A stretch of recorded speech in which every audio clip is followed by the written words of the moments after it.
आपको इस आधार पर फंसाया जाना चाहिए कि आपने कभी भी इस देश के 90% ओबीसी, एससी, एसटी, बहुसंख्यक जो आबादी है, जो माइनॉरिटी है, उसको आपने उसका हक नहीं दिया। आपको इस बेसिस पर फंसाया जाना चाहिए। क्योंकि तो स्वर्ण समाज के लोगों को आप लोग कैसे विश्वास दिलाएंगे कि इनके खिलाफ? हमें विश्वास दिलाने की जरूरत।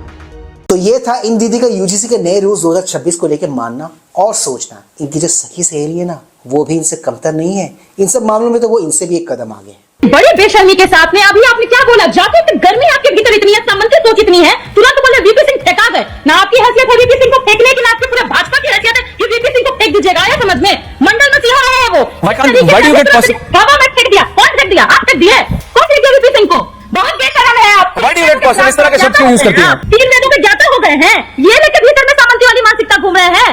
शर्म कीजिए। पिछड़े तबके की ये यहाँ पे बैठी है क्योंकि उसी के मंडल कमीशन से निकले हुए आरक्षण से मैं यहाँ तक पहुंच पाई हूँ, मैं यूनिवर्सिटी का रास्ता देख पाई हूँ। अगर आपके जैसे जातिवादी व्यक्ति होते ना तो बराबर में बैठने नहीं देते हमको। इतना बात तो हमको बुझाता है। इसलिए अगले बार इस बेशर्मी से वीपी सिंह को गाली देने से पहले सोच लीजिएगा। हिल जाएगा नीचे का धरती, हिल जाएगा अगर आगे से बकवास किए हैं, समझ लीजिए।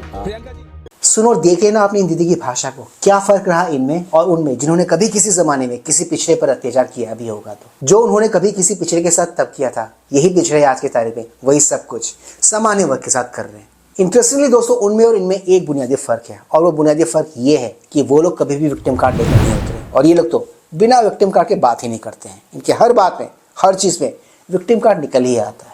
खैर, ये तो ये है वापस से पोषित मगर फिर भी कुपोषित। ये नहीं बदलने वाले, ये नहीं सुधरने वाले। इतनी चीजा लेते होने के बाद बीजेपी वाले आप क्या कह रहे हैं पता है आपको? सुन लो उन्हीं से।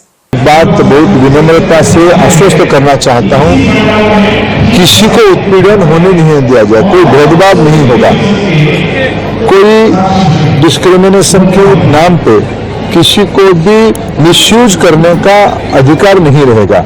इसमें यूजीसी हो, भारत सरकार हो या राज्य सरकार हो, इसकी दायित्व रहेगी। मैं आश्वस्त करता हूँ, उसको जो व्यवस्था हुई है, भारत की कुछ भी व्यवस्था हो, संविधान की परिधि के अंदर होगा। और ये जो विषय आई है, ये तो सुप्रीम कोर्ट की निगरानी में व्यवस्था है। इसमें आश्वस्त मैं फील करना चाहता हूँ, कोई भी किसी के ऊपर भी अत्याचार या किसी को भी भेदभाव नहीं किया जाएगा। बीजेपी एज अ पार्टी से मुझे कोई दिक्कत नहीं है। They are doing a great job, they are doing a great service to the nation. But हाँ, कभी कभी बीच बीच में लोग ऐसे कांड कर डालते हैं ना कि दिल बैठ जाता है मेरा भी।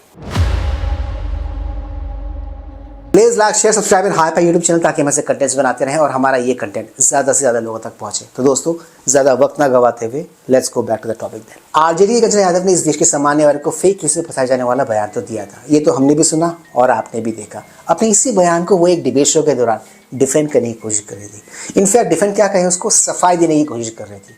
अब उनकी सफाई कितनी काम आए कितने नहीं आए वो तो उस डिबेट शो में हमने देख लिया। उस डिबेट शो में कुछ भी फायदा नहीं हुआ किसी भी सफाई का। उल्टा उनका जो बयान था ना, वो उन्हीं पे भारी पड़ गया। इंटायर डिबेट में दोस्तों वो बैक फुट पर थी अपने उस बयान को लेकर। आपके पैनल पे एक पैनलिस्ट आई हुई है जिनकी मैं इज्जत करता हूं, जिनसे मैं पूछना चाहता हूं और आपने नहीं पूछा, थोड़ा डिसअपॉइंटमेंट आपसे भी है। 30 सेकंड दीजिएगा ओवर एंड अबव जो मैं कहना चाहता हूं।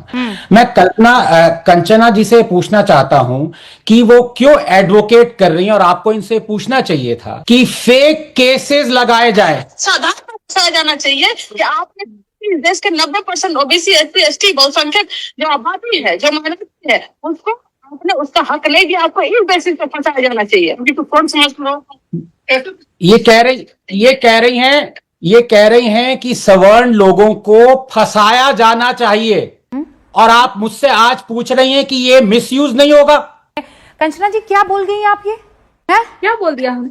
एक मिनट पहले सुन लिया, क्या बोल दिया मैंने ऐसा? आपने अभी कन्विक्शन रेट की बात कही। अरे अब सुन लीजिए ना, आपने अभी कन्विक्शन रेट की बात कही। कई सारे केसेस में कन्विक्शन मैंने सुन लिया। प्रोफेसर जी आपकी भी मैं बहुत इज्जत करती हूँ। आप भी सुन लीजिए मैं क्या कह रही हूँ।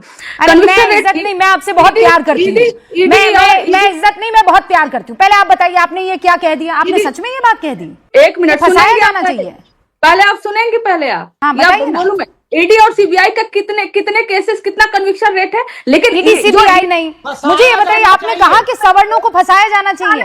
लोग कहिए आनंद रंगनाथन झूठ बोल रहे हर हैं। चीज में फंसाने वाले लोग। अरे मैडम सुन लीजिए, मेरे प्रोफेसर है, मुझे जवाब देने आता है उनको। नहीं वो हर तो चीज आता में है, पर फंसाने आप वाले सवर्णों लोग। को एक क्या सेकंड, जवाब देंगी? प्लीज ये बताइए, वही ये बात, आपका कोर्ट आप है जवाब, कि नहीं? यूपी का प्लीज पूछिए एक इनसे। मिनट, आप लोग को जवाब नहीं सुनना है। अच्छा, हाँ, मैं कहूँ बोलिए। पनिश किया जाना चाहिए, बोलिए, मैं बोलिए। कहूँ दंडित किया जाना चाहिए, जो एक संवैधानिक शब्द है। आपको इससे तो आपत्ति नहीं है? अगर किसी भी तरह का डिस्क्रिमिनेशन हुआ है, होता है या होगा, उसके खिलाफ पनिश किया जाना अरे चाहिए। फंसाया जाना चाहिए और दंडित किया जाना में तो जमीन आसमान का अंतर है ना। फंसाना मतलब मैं आपको बिना किसी बात के फंसा दूं क्योंकि मेरी दुर्भावना है आपके प्रति, और दूसरा आपको दंडित किया जाए यानी आपने कोई अपराध किया है। रंगनाथन जी जो बार बार दिखा रहे हैं, पनिश किए जाने की बात मैंने कही है। जिनको फंसाए जाते हैं ना, जो लोग फंसाते हैं, उनको वही लैंग्वेज समझ में आएगा, उनको लेमैन लैंग्वेज को समझ नहीं आएगा। उनको फंसाया जाना समझ में आएगा, क्योंकि ईडी से फंसाते हैं, सीबीआई से फंसाते हैं, पुलिस से लेमैन फंसाते हैं। लैंग्वेज फंसाया जाना नहीं है, लेमैन लैंग्वेज फंसाया जाना नहीं है। तो देखा ना आप सबने, कोई भी गलत बात करोगे, गलत बात कहोगे तो आपकी कोई भी सफाई, कोई भी दलील आपके फेवर में नहीं जाएगी। आपकी हर बात, आपकी कही हुई हर जो चीज़ है ना, हर जो बात है वो आपके अगेंस्ट ही जाएगी, जैसा कि हमने इस डिबेट शो में होते हुए देखा। एनीवेज, यूजीसी के नए 2026 वाले रूल को देख के ऐसा लगता है कि कांग्रेस पार्टी का जो लाइन था ना, बीजेपी आजकल वही लाइन पकड़ने लगी। राहुल गांधी जी का जो काम है ना, बीजेपी ने वो अपने कंधों पर उठा लिया है। तभी तो देखो ना, इस किस्म के आड़े टेढ़े कांड, इस किस्म के आड़े टेढ़े फैसले इन दिनों वो धड़ल्ले से ले रही है, जो कि उसे लेना नहीं चाहिए। भाई और बहनों, देश के सामने एक ही मुद्दा है, कास्ट सेंसस। ओबीसी कितने हैं और उनकी भागीदारी कितनी होनी चाहिए, ये हिंदुस्तान के सामने सबसे बड़ा सवाल है। आप सोच रहे होंगे कि कास्ट सेंसस और यूजीसी वाले नए रूल का आपस में क्या लिंक, क्या ताल्लुक? राइट, ताल्लुक है दोस्तों। जमीनी स्तर पर अगर आप गौर से देखोगे तो ये दोनों ही तरह के जो रूल्स है ना, ये दोनों ही तरह की जो बातें हैं, ये लोगों को बांटने का काम करती है, मेनली बहुसंख्यक को बांटने का काम करती है। देखो दोस्तों, यूजीसी वाले नए रूल में जो भेदभाव वाला प्रावधान है ना, वो सही है, वो होना चाहिए। किसी के साथ भी भेदभाव हो, ये सही नहीं है इस देश में। बट हाँ, प्रॉब्लम तब आ जाती है, प्रॉब्लम तब होती है जब उसमें से आप एक क्लॉज हटा दो, जो क्लॉज है साफ साफ कहता हो कि कोई भी अगर फेक केस लगाएगा तो उस पर भी दंडात्मक कार्रवाई की जाएगी। जी हाँ दोस्तों, ये वाला जो क्लॉज है ना, वो उसमें से मिसिंग है। तिल का तार सुना है आप लोगों ने? वामपंथियों ने पिछले 60-65 सालों में एक आध छोटे मोटे पिछड़ों के साथ जो भी इंसिडेंट हुए ना, उसको हाईलाइट कर करके तिल का ताड़ बनाया। 60 से 65 सालों में ये चीज़ हुआ है। हाँ, और 60 से 65 सालों में इन वामपंथियों ने सक्सेसफुली इस देश में इस किस्म का एक नैरेटिव बनाया कि पिछड़ों के साथ इस देश में अत्याचार होता है। क्योंकि आपको तो पता ही है, वामपंथी एक ही फिलॉसफी में बिलीव करते हैं कि एक है ऑप्रेसर, दूसरा है ऑप्रेस्ड। और दुर्भाग्य की बात देखो, इस बकवास नैरेटिव को बीजेपी काउंटर करने की बजाय इसी नैरेटिव को आगे बढ़ाने में वो उनका साथ दे रही है, इस किस्म के नए नए क्लॉज लगाकर, इस किस्म के नए नए रूल्स बनाकर। गलत बात है ना ये। देखो दोस्तों, इस एंटायर मुद्दे को लेकर, इस एंटायर सिचुएशन को लेकर मेरा एक ही कहना है, मेरा एक ही मानना है कि बीजेपी को बांटने वाली राजनीति से ऊपर उठना पड़ेगा। ऐसी कोई भी चीज़ जो इस देश के बहुसंख्यक को बांटे, उस चीज़ से बीजेपी को आगे बढ़ना होगा। वरना क्या है ना, उनमें और कांग्रेस में कोई बहुत बड़ा अंतर, कोई बहुत बड़ा फ़र्क, कोई बहुत बड़ा डिफरेंस बच नहीं जाएगा। तो दोस्तों, आज के इस मज़ेदार वीडियो में सिर्फ इतना ही। मैं मिलूंगा आप सबके साथ अपने अगले वीडियो में। एनईएस, do not forget to like, share, subscribe YouTube channel. इससे हमें शक्ति मिलती है, इससे हमें ताकत मिलती है और इससे हमें मोटिवेशन मिलती है। कीप स्माइलिंग दोस्तों।